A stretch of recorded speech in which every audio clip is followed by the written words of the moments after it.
Kantara cinema ಮುಖಾಂತರ PAN India ಅಷ್ಟೇ ಅಲ್ಲ, ಪ್ಯಾನ್ ವರ್ಲ್ಡ್ ತಿರುಗಿ ನೋಡುವಂತೆ ಸ್ಯಾಂಡಲ್ವುಡ್ ಧಮಾಕಾದಾರ್ ಪರ್ಫಾರ್ಮೆನ್ಸ್ ಕೊಟ್ಟಿದೆ ಅಂದರೆ ಎಲ್ಲರೂ ನಂಬಲೇಬೇಕು, ನಾವು ಸ್ಯಾಂಡಲ್ವುಡ್ನನ್ನು ಮೆಚ್ಚಿಕೊಳ್ಳೇಬೇಕು. ಹಾಗಾದರೆ 2030ರಲ್ಲಿ ಚಂದನವನ ಅಂದರೆ ಸ್ಯಾಂಡಲ್ವುಡ್ ಯಾವ ಥರ ಇರುತ್ತೆ, ಇದ್ರ ಬಗ್ಗೆ ಇದೀಗ ಸಂವಾದವನ್ನು ನಾವು ಮಾಡ್ತಾ ಇದ್ದೀವಿ. ನಮ್ಮ ಜೊತೆ ಸಂವಾದದಲ್ಲಿ ಪಾಲ್ಗೊಂಡಿದ್ದಾರೆ NM ಸುರೇಶ್ ಅವರು, ಫಿಲಂ ಚೇಂಬರ್ ಅಧ್ಯಕ್ಷರು. ದಯಮಾಡಿ ಅವರು ವೇದಿಕೆ ಮೇಲೆ ಬರಬೇಕು. ಡಿ ಸತೀಶ್ ಅವರು ಹಾಗೆಯೇ ಹರಿಪ್ರಸಾದ್ ಅವರು ಅವ್ರನ್ನ ದಯಮಾಡಿ ವೇದಿಕೆ ಮೇಲೆ ಕರ್ಕೊ ಬರಬೇಕು. ಹಾಗೆ ಮತ್ತೊಬ್ಬ ಅತಿಥಿ ನಿರ್ದೇಶಕರಾಗಿರುವಂತಹ ಪವನ್ ಒಡೆಯರ್ ಅವರು ದಯಮಾಡಿ ವೇದಿಕೆ ಮೇಲೆ ಬರಬೇಕು. ಹಾಗಾದ್ರೆ ಚಂದನವನ ಎಟ್ 2030 ಯಾವ ತರ ಇರುತ್ತೆ, ಈ ಬಗ್ಗೆ ಸಂವಾದವನ್ನು ನಡೆಸಿಕೊಡ್ತಾರೆ ನನ್ನ ಕಲೀಗ್ ನವಿತಾ ಜೈ.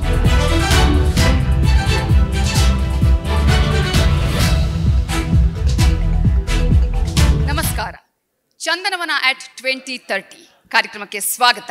ನನ್ನ ಜೊತೆ ಕರ್ನಾಟಕ ಚಲನಚಿತ್ರ ವಾಣಿಜ್ಯ ಮಂಡಳಿಯ ಅಧ್ಯಕ್ಷರಾಗಿರುವಂತಹ NM ಸುರೇಶ್ ಅವರಿದ್ದಾರೆ. ಕಾರ್ಯಕ್ರಮಕ್ಕೆ ಸ್ವಾಗತ ನಿಮಗೆ. ಅದೇ ರೀತಿಯಾಗಿ ಖ್ಯಾತ ಚಲನಚಿತ್ರ ನಿರ್ದೇಶಕರಾಗಿರುವಂತಹ ಪವನ್ ಒಡೆಯರ್ ಇದ್ದಾರೆ. ಪವನ್ ಒಡೆಯರ್ ಅವರೇ, ಕಾರ್ಯಕ್ರಮಕ್ಕೆ ಸ್ವಾಗತ ನಿಮಗೆ. NM ಸುರೇಶ್ ಅವರೇ, ಈಗಾಗಲೇ ಅಧ್ಯಕ್ಷರಾಗಿ ಸಾಕಷ್ಟು ಸವಾಲುಗಳಿದೆ. ಮುಂದಿನ ದಿನಗಳಲ್ಲಿ ಸಾಕಷ್ಟು ಚಾಲೆಂಜಸ್ ಅನ್ನ ನಾವು ಕೂಡ ಎದುರಿಸಬೇಕಾದಂತಹ ಪರಿಸ್ಥಿತಿ ಇದೆ. ಈಗಾಗಲೇ ಅನೇಕ ಸವಾಲುಗಳನ್ನು ಎದುರಿಸಿ ಚಲನಚಿತ್ರರಂಗ ಮುನ್ನಡೀತಾ ಇರುವಂಥದ್ದು. ಮೊದಲನೇದಾಗಿ ಈಗ ಈ ರಂಗ ಚಲನಚಿತ್ರ ಉದ್ಯಮ ಯಾವ ಸ್ವರೂಪದಲ್ಲಿದೆ, ಯಾವ ಪರಿಸ್ಥಿತಿಯಲ್ಲಿದೆ ಅಂತ ಹೇಳ್ತೀರಿ? ಚಿತ್ರರಂಗ ವೆರಿ ಪವರ್ಫುಲ್ ಮಾಧ್ಯಮ ಇನ್ ದಿ ವರ್ಲ್ಡ್. ಆ್ಯಂಡ್ ರಾಜಕೀಯ ಬಿಟ್ಟರೆ ಸಿನಿಮಾ ಅಂತ ಹೇಳೋದು. ಈ ಕಾಂತಾರ ಆ್ಯಂಡು KGF 2 ಸಿನಿಮಾಗಳನ್ನು ಇಡೀ ಪ್ರಪಂಚ ತಿರುಗಿ ನೋಡುವಂಥ ಕೆಲಸ ಮಾಡೋದಕ್ಕೆ ಮೊದಲಿನ ಕನ್ನಡಿಗನಾಗಿ, ಕನ್ನಡ ಚಿತ್ರ ನಿರ್ಮಾಪಕನಾಗಿ, ವಾಣಿಜ್ಯ ಮಂಡಳಿ ಅಧ್ಯಕ್ಷನಾದಾಗ 2 ಸಿನಿಮಾಗಳಿಗೆ 4 ಪ್ರಶಸ್ತಿಗಳು, ರಾಷ್ಟ್ರ ಪ್ರಶಸ್ತಿ ಬಂದಿದೆ. ಅದೇಂದರೆ ಅದು ಇಟ್ ಗಿವ್ ಎ ಸಿಂಪ್ಟಮ್. ಮುಂದಿನ ದಿನಗಳು ಕೂಡ ಇಂಥ ಸಿನಿಮಾಗಳನ್ನು ಮಾಡೋ ಶಕ್ತಿ ನಮ್ಮಲ್ಲಿದೆ ಅನ್ನೋ ಒಂದು ನಂಬಿಕೆ ಇಟ್ಕೋಬೇಕು. ನಾವೆಲ್ಲ ಒಂದು ದೊಡ್ಡ ತಪ್ಪು ಬಾನ ನಡ್ಕೊಂಡ್ಬಿಟ್ಟಿದ್ದೀವಿ.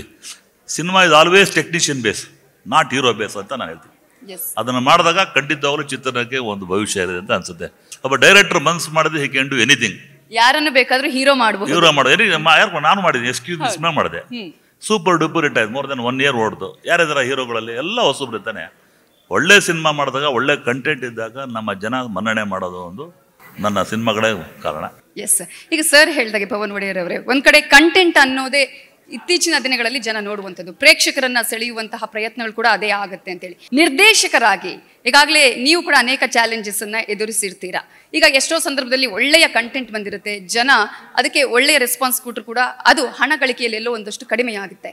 ಇಂತಹ ಸಂದರ್ಭದಲ್ಲಿ ಒಬ್ಬ ನಿರ್ದೇಶಕ ಯಾವ ರೀತಿಯಾಗಿ ಇದನ್ನ ಚಾಲೆಂಜ್ ಆಗಿ ತೆಗೆದುಕೊಂಡು ಛಲವನ್ನ ಇಟ್ಕೊಂಡು ಮುನ್ನುಗ್ಬೇಕಾಗತ್ತೆ ಇಂತಹ ಸಂದರ್ಭದಲ್ಲೂ ಕೂಡ? ಮೊದಲನೇದಾಗಿ ಈ ಅವಕಾಶಕ್ಕೆ ತುಂಬ ಧನ್ಯವಾದಗಳು. ಯಾಕೆಂದರೆ ಅಜೆಂಡಾ ಆಫ್ ಕರ್ನಾಟಕದಲ್ಲಿ ಚಿತ್ರರಂಗದ ಮೇಲೆ ಒಂದು ಸ್ಲಾಟ್ ಇಟ್ಕೊಂಡಿರೋದಕ್ಕೆ ಮೊದಲನೇದಾಗಿ ನಿಮಗೆ ಭಾಳ ಭಾಳ ಥ್ಯಾಂಕ್ಸ್. ಆ್ಯಂಡ್ ಯಾಕೆಂತಂದರೆ ಸಿನಿಮಾ ಇಸ್ ಅ ವೆರಿ, ನನ್ನ ಪ್ರಕಾರ ಇದು ನನ್ನ ವೈಯಕ್ತಿಕ ಅಭಿಪ್ರಾಯ. ಯಾಕೆಂದರೆ ಲೈಫಲ್ಲಿ ಆಲ್ರೆಡಿ ಎಲ್ಲರೂ ಅವರೊಂದು ಬಜೆಟೆಡ್ ಲೈಫ್ ಸ್ಟೈಲಲ್ಲಿ ಸಿನಿಮಾಗೆ ಪ್ರಿಯಾರಿಟಿ ಇಡಬೇಕು ಅಂತ ಅಂದರೆ, ಅವರೊಂದು ಬಜೆಟ್ ಇಡಬೇಕು ಒಂದು ಸಿನಿಮಾ ನೋಡೋದಕ್ಕೆ ಅಂತಂದರೆ, they definitely want to experience something out of the world. ಅಂದರೆ ಒಂದು ಸ್ಪೆಕ್ಟ್ಯಾಕ್ಯುಲರ್ ಎಕ್ಸ್ಪೀರಿಯನ್ಸ್ಗೋಸ್ಕರ ಮಾತ್ರ ಇವತ್ತು ಜನ ಥಿಯೇಟರ್ಗೆ ಹೋಗ್ತಾ ಇದ್ದಾರೆ. ಬಿಕಾಸ್ ಒಂದು ಫ್ಯಾಮಿಲಿ ಸಿನಿಮಾ ನೋಡೋದಕ್ಕೆ ಹೋಗುತ್ತೆ ಅಂತಂದರೆ ಮಿನಿಮಮ್ 5,000 to 6,000 rupees ಈಸಿಯಾಗಿ ಖರ್ಚಾಗುತ್ತೆ. So which they cannot do every weekend. ಪ್ರತಿ ವೀಕೆಂಡು ಅವ್ರು ಹಂಗೆ ಮಾಡೋದಕ್ಕಾಗಲ್ಲ. ಅನ್ಫಾರ್ಚುನೇಟ್ಲಿ ನಮ್ಮದು OTT ಏನು ವ್ಯೂವರ್ಶಿಪ್ ಇದೆ ನಮ್ಮ ಕನ್ನಡ ಕಂಟೆಂಟ್ಸ್ಗಳಿಗೆ OTTಯಲ್ಲಿ, it is very less compare to other industries. It is very very less. ಅದು ಏನಕ್ಕೆ ಅಂತ ನಾವು ಪ್ರಶ್ನೆ ಕೇಳ್ತಾ ಹೋದಾಗ ನಮಗೆ ಸಿಕ್ಕಿದ್ದು ಎಲ್ಲೋ ಒಂದ್ ಕಡೆ ಅದು 2 ಕಡೆಯಿಂದ ಸಮಸ್ಯೆ ಇದೆ. ಅಂದ್ರೆ ಒಂದ್ ಕಡೆ ನಾವು ಕಂಟೆಂಟ್ಸ್ ಆ ಥರ ಕೊಡ್ತಾ ಇಲ್ಲ.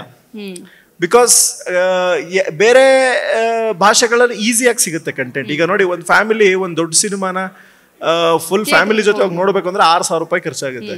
ಅದೇ ನೀವು ನೆಟ್ಫ್ಲಿಕ್ಸಿಗೋ ಅಮೆಝಾನಿಗೋ ಯಾವುದಕ್ಕೋ ಒಂದಕ್ಕೆ ಸಬ್ಸ್ಕ್ರೈಬ್ ಆದ್ರೆ 1 ವರ್ಷ ಹಲವಾರು ತರ ಕಂಟೆಂಟ್ಸ್ಗಳನ್ನ ನೀವು ನೋಡ್ಬೋದು. ಸೊ ಇದು this is what is next challenging aspect which industry is going to face for the within the next 5 years. ಇತ್ತೀಚೆಗೆ ನಾವು ಜನರೇಷನ್ ಅನ್ನ ಗಮನಿಸಿದ್ರೆ ಜನರೇಷನ್ ಚೇಂಜ್ ಆಗ್ತಾ ಇದೆ.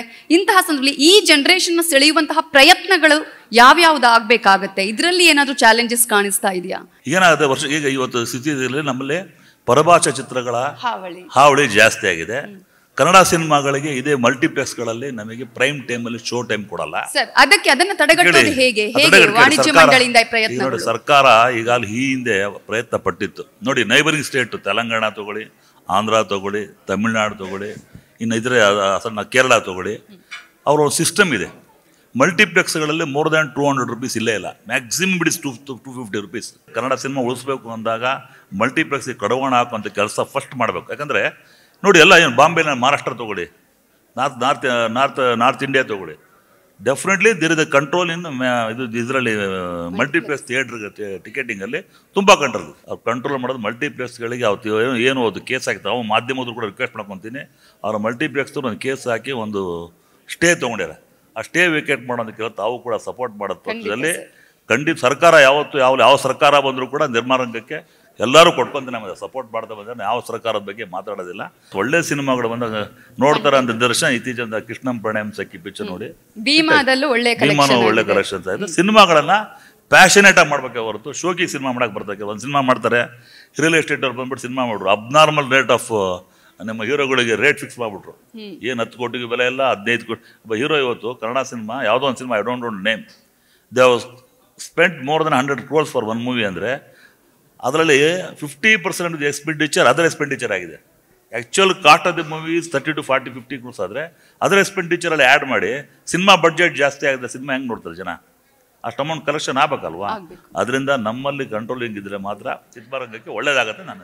ಎಸ್ ಪವನ್ ಒಡೆಯರ್ ಅವರೇ, ಈಗ ಪ್ಯಾನ್ ಇಂಡಿಯಾ ಅನ್ನುವಂಥ ಕಾನ್ಸೆಪ್ಟ್, ಪ್ಯಾನ್ ವರ್ಲ್ಡ್ ಅನ್ನುವಂತಹ ಕಾನ್ಸೆಪ್ಟ್ ವಿಚಾರ ಬಂದಾಗ ಕಾಂತಾರ ಸಿನಿಮಾ ಕೇವಲ ಕನ್ನಡಿಗರಿಗೋಸ್ಕರ ಮಾತ್ರ ಮಾಡಿದ್ದು, ಆನಂತರ ಅದು ಪ್ಯಾನ್ ವರ್ಲ್ಡ್, ಪ್ಯಾನ್ ಇಂಡಿಯಾ ರೀತಿಯಾಗಿ ರೂಪುಗೊಳ್ತು. ಆ ರೀತಿಯಂತಹ ಬದಲಾವಣೆಗಳು ಆಗಬೇಕು ಅಂತ ಅನ್ಸುತ್ತಾ, ಹೇಗೆ ಅಂತ ಹೇಳಿ? ಅವೆರಡು ನೀವೇನು ಎಕ್ಸಾಂಪಲ್ ಹೇಳ್ತಾ ಇದ್ದೀರಾ, KGF ಆಗ್ಬೋದು, ಕಾಂತಾರ ಆಗ್ಬೋದು, ಇವೆರಡೂ ಯಾವುದವರು ಇದನ್ನ ಹಿಂಗೆ ಮಾಡಬೇಕು ಅಂತ ಒಂದು ಪ್ಲಾನ್ ಮಾಡಿದ್ದಲ್ಲ. They just focused on their work. ಅದು ಎಷ್ಟು ಬೆಸ್ಟ್ ಆಗಿ ಕೊಡಬೇಕು ಅದನ್ನ ಮಾತ್ರ ಫೋಕಸ್ ಮಾಡಿದ್ದು.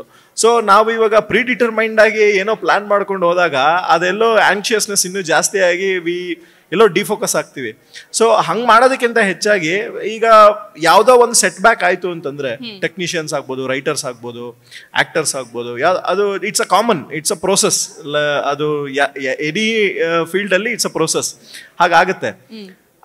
ಅದನ್ನ ತಪ್ಪನ್ನ ಕರೆಕ್ಟಾಗಿ ತಿದ್ಕೊಂಡು ನಾವು ಏನು ಮಾಡಬೇಕು ನೆಕ್ಸ್ಟ್, ಈ ಥರದ್ದೇನೋ ಆಯ್ಕೆ ಮಾಡ್ಕೊಂಡ್ರೆ ಬೆಟ್ರಾ, ಹಂಗೆ ಆಯ್ಕೆ ಅದು ಸ್ವಲ್ಪ ಅದು ಡಿಸ್ಕಷನ್ಸ್ ನಡಿಬೇಕು. ಆ ಡಿಸ್ಕಷನ್ಸ್ ನಡೆದು ಬಂದಾಗ I think will come up with lot of good quality cinemas ಅಂತ ಅನ್ಸುತ್ತೆ. ಭವಿಷ್ಯದ ಯೋಜನೆಗಳು ಏನೇನು ಅನ್ನೋದ್ರ ಬಗ್ಗೆ ತಿಳಿಸಿಕೊಟ್ಟಿದ್ದೀರಾ NM Suresh sir, thank you so much. ಅದೇ ರೀತಿಯಾಗಿ ಪವನ್ ಒಡೆಯರ್, ನಿಮಗೂ ಕೂಡ ಧನ್ಯವಾದಗಳು. ಚಂದನವನ 2030 ಈ ಸಂವಾದದಲ್ಲಿ ಪಾಲ್ಗೊಂಡಂತ NM ಸುರೇಶ್ ಅವರು ಹಾಗೇನೆ ಪವನ್ ಒಡೆಯರ್ ಅವರಿಗೆ ಧನ್ಯವಾದಗಳು. ಇವರಿಗೆ ನ್ಯೂಸ್ 18 ವತಿಯಿಂದ ಒಂದು ಗೌರವ ಸಮರ್ಪಣೆ ಇದೆ. DP ಸತೀಶ್ ಅವರು ಹಾಗೇನೆ ಹರಿಪ್ರಸಾದ್ ಅವರು ವೇದಿಕೆ ಮೇಲೆ ಬರಬೇಕು, ಸರಸ್ವತಿ ಅವರು ಕೂಡ ವೇದಿಕೆ ಮೇಲೆ ಬರಬೇಕು.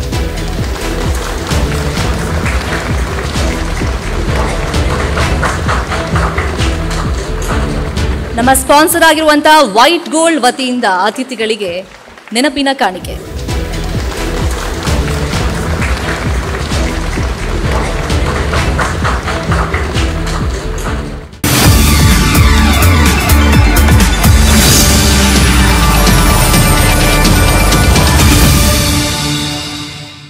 ಕನ್ನಡಿಗರ ನೆಚ್ಚಿನ ನ್ಯೂಸ್ 18 ಕನ್ನಡ ಈಗ ವಾಟ್ಸ್ಆಪ್ನಲ್ಲೂ ಲಭ್ಯ. ಕರ್ನಾಟಕ, ದೇಶ ವಿದೇಶಗಳ 360 ಡಿಗ್ರಿ ಸುದ್ದಿಯ ವಿವರಗಳನ್ನ ನಿಮ್ಮ ಕೈ ಬೆರಳುಗಳಲ್ಲೇ ಪಡಿಲಿಕ್ಕೆ ಈ QR ಕೋಡ್ ಅನ್ನ ಸ್ಕ್ಯಾನ್ ಮಾಡಿ, ನಮ್ಮ ಚಾನಲ್ ಫಾಲೋ ಮಾಡಿ, ನೋಟಿಫಿಕೇಶನ್ ಆನ್ ಮಾಡಿ.